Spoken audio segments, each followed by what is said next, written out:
You have to know where to look. Hidden in a block of flats, behind a bolted door. This is what faith looks like in China. Xu Yonghai has run this underground church in Beijing since 1989.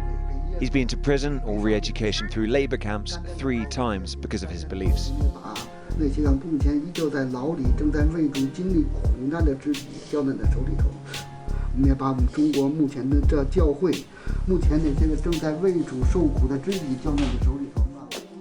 But these are the darkest days he's known, as the Chinese Communist Party stamps down on any version of religion that doesn't acknowledge its supremacy. 我们主耶稣，我们是高举爱呀，我们是连仇敌都爱，他高举街头灯，高举这个，最起码他当年把这些个牧师长老抓起来，都是因为这些敌人，这都是帝国主义侵略中国的被利用的工具，肯定是我们都能感觉到宗教不自由。 China is officially an atheist state, with freedom of religion guaranteed in the constitution. State-sanctioned churches do exist, but the power and glory belongs to the party. It keeps tight control.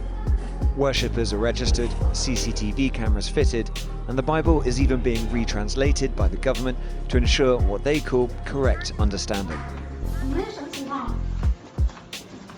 你们把人带到哪里了？告诉我，我是妻子。 你们要把我丈夫带到哪里？请告诉我。 But unofficial churches were tolerated until recently. Police closed this one by force in Chengdu, southwest China, in December last year. This Beijing church was also shut down in another raid last year after its leaders refused to install CCTV cameras. You used to get throngs of worshippers coming here. It was one of the biggest underground churches in China. And now there's not much left to see. We tried to go in, they said, well, there's nothing here. Then we said what we wanted to see, they said the police have shut it down. And in any case, the lift isn't stopping at the 3rd floor. There's no trace left. And that's what people practicing Christianity in China fear. They'll simply be scrubbed from existence. And in March this year, another famous church with a congregation 1,000 people strong was banned. Afterwards, they pledged to hold a prayer meeting in a public square in Beijing. We also went, but the square was simply shut down by authorities. The few brave enough to come here were quietly escorted away. Undercover police officers followed us while we filmed, then approached. Hi, sir. Hey, it's not good. Why? A police station, opposite Pastor Xu's home church. He says it was built to keep watch over him. Everyone exists in a state of paranoia. The faithful worried for their liberty, but also the Communist Party itself, which sees threats everywhere, even here. 我们可能没有平安，也可能不知道我们未来是什么，没有平安，我们真是没有平安，看不到平安。但是呢，我们能看到我们要忍耐，多么艰难都要忍耐，坚忍下来。如同我们免了人的债，不叫我们遇见试探。 And persist they will, but only as long as the party lets them. Tom Cheshire, Sky News, Beijing. A new interim report released at the request of the British Foreign Secretary says Christian persecution in some parts of the world is, quote, close to meeting the international definition of genocide, with Christians being targeted by extremist groups in the Middle East, Sub-Saharan Africa, and East Asia. For more on this, we bring in the president of the Iraqi Christian Relief Council and senior fellow of the Philos Project, Juliana Tamarazi. Juliana, thank you for joining us tonight. Thank you for having me on, Molly. It's really startling to see that sort of figure, that takeaway from the report, that it could potentially be reaching genocidal levels. Also worth noting from this report, 80% of religious believers who are being persecuted around the world are Christians. Should this be a wake-up, a worldwide wake-up? Absolutely. There has been a genocide that is already underway. And perpetrated by ISIS. As you know, Secretary Kerry announced this as a genocide of the Christians of Iraq and also the Yazidis. But this has been going on for so long. For example, in terms of Iraq, the Assyrians, also the Chaldeans and the Syriacs of Iraq have come under persecution starting 2003 until today. Our numbers were 1.5 million today, down to 200,000 people. And look at Sri Lanka, look at what happened there, look at what's happening in India. Nobody's really talking about India.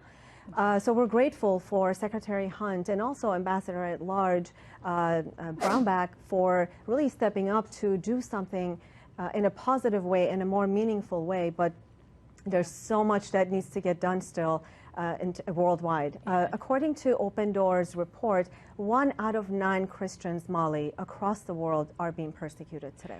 And of course, this causes not just potentially death, as we're talking about genocide, but also people being pushed out of their homelands, and the religion where it perhaps had a stronghold being forced out of areas where Christians lived. I want to take a listen. This is the British Foreign Secretary Jeremy Hunt speaking in Kenya.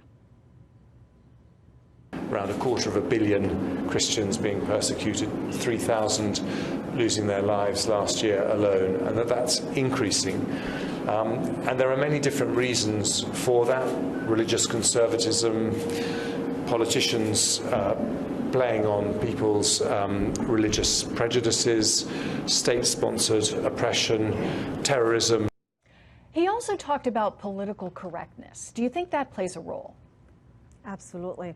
Actually, I believe the death of most of the people that are suffering today is truly because of the political correctness, because the world turns a blind eye to this. And when we are politically correct, we are sympathizing with those terrorists that are destroying communities and erasing histories. For example, the Assyrian people in Iraq, our history, they're trying to erase our history by destroying our monuments and really pushing out us from the homeland. But you know what, Molly? Persecution looks different in different parts of the world. For example, let's take Iran. According to the International Christian Concern, they did a report. In 2017, there were 16 former Muslims that were persecuted. But in 2018, 171 former Muslims, and also 3 Assyrians that are being persecuted today, Pastor Victor and his family, for example.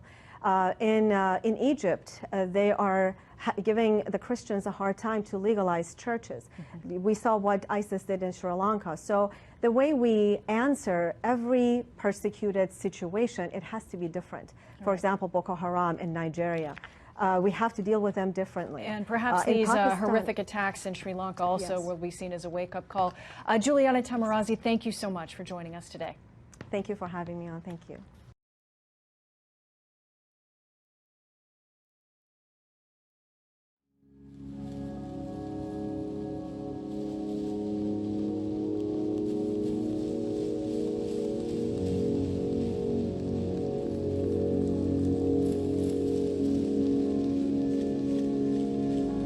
We are living in our country, in our own community, like living in hell.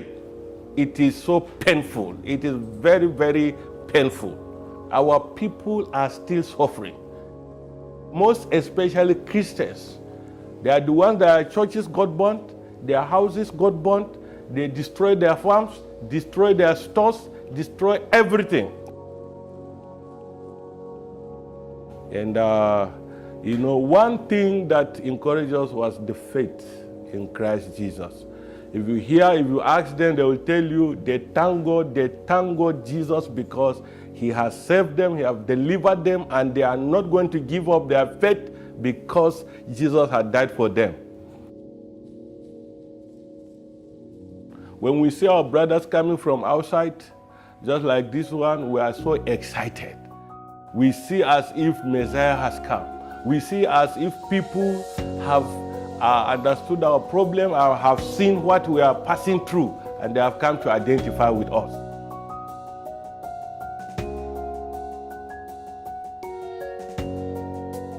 One of them just came and told me, "Bishop, today I'm going to cook with my family."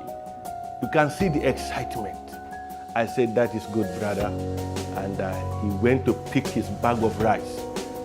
All of them were so excited. We were so happy.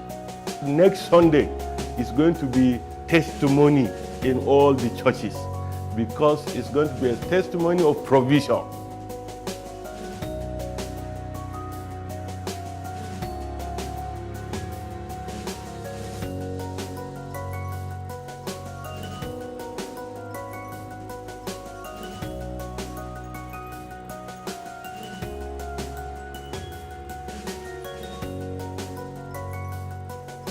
So we are so happy that you people came at a time that we needed you most.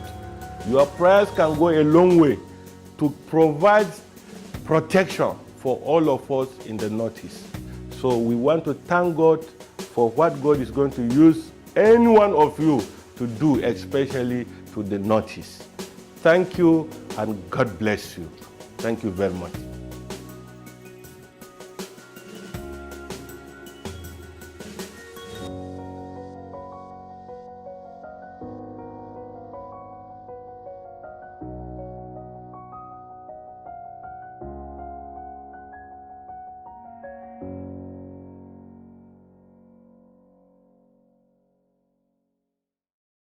The thing to try when all else fails is again.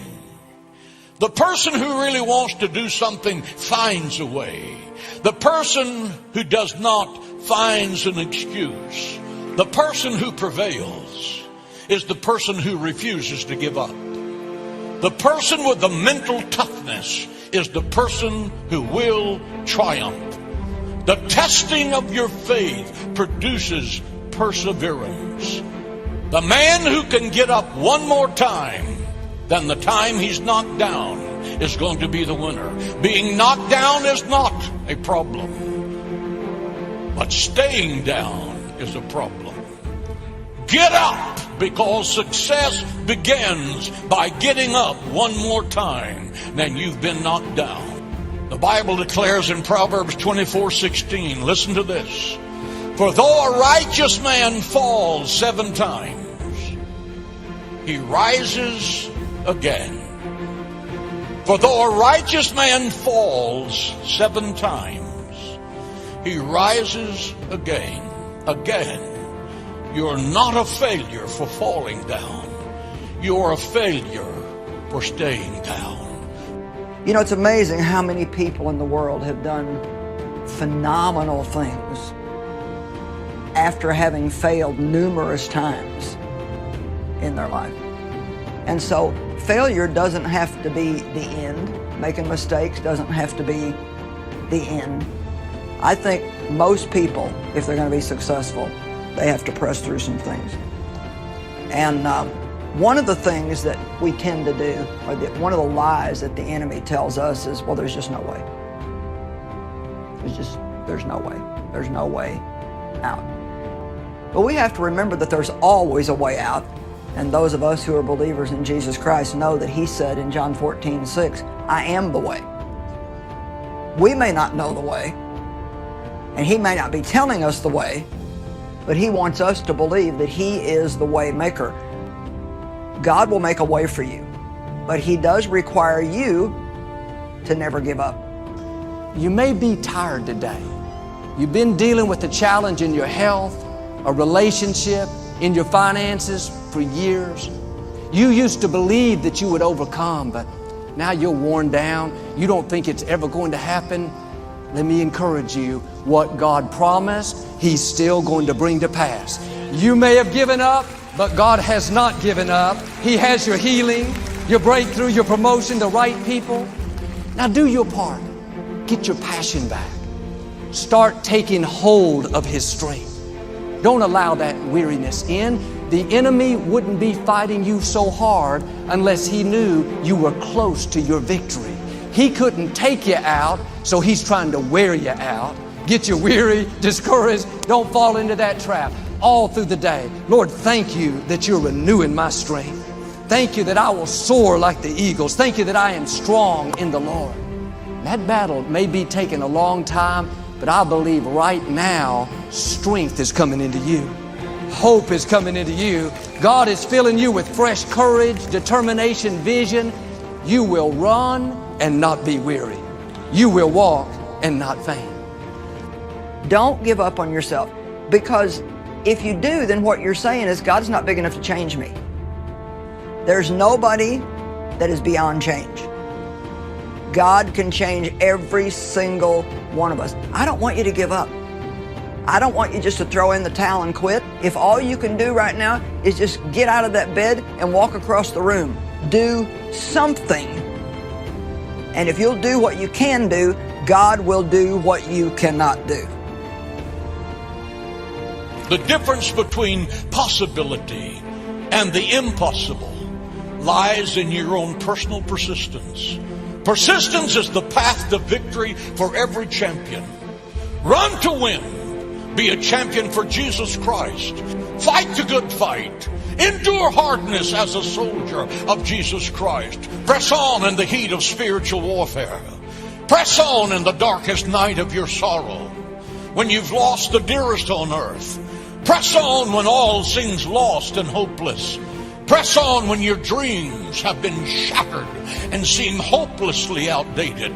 Press on when your friends forsake you. When your best friend walks out, Jesus Christ, your best friend, walks in. Press on, because the God of heaven will never leave you nor forsake you, even to the ends of the earth. Press on, press on, press on, press on, press on, press on. The victory is yours if you will not quit.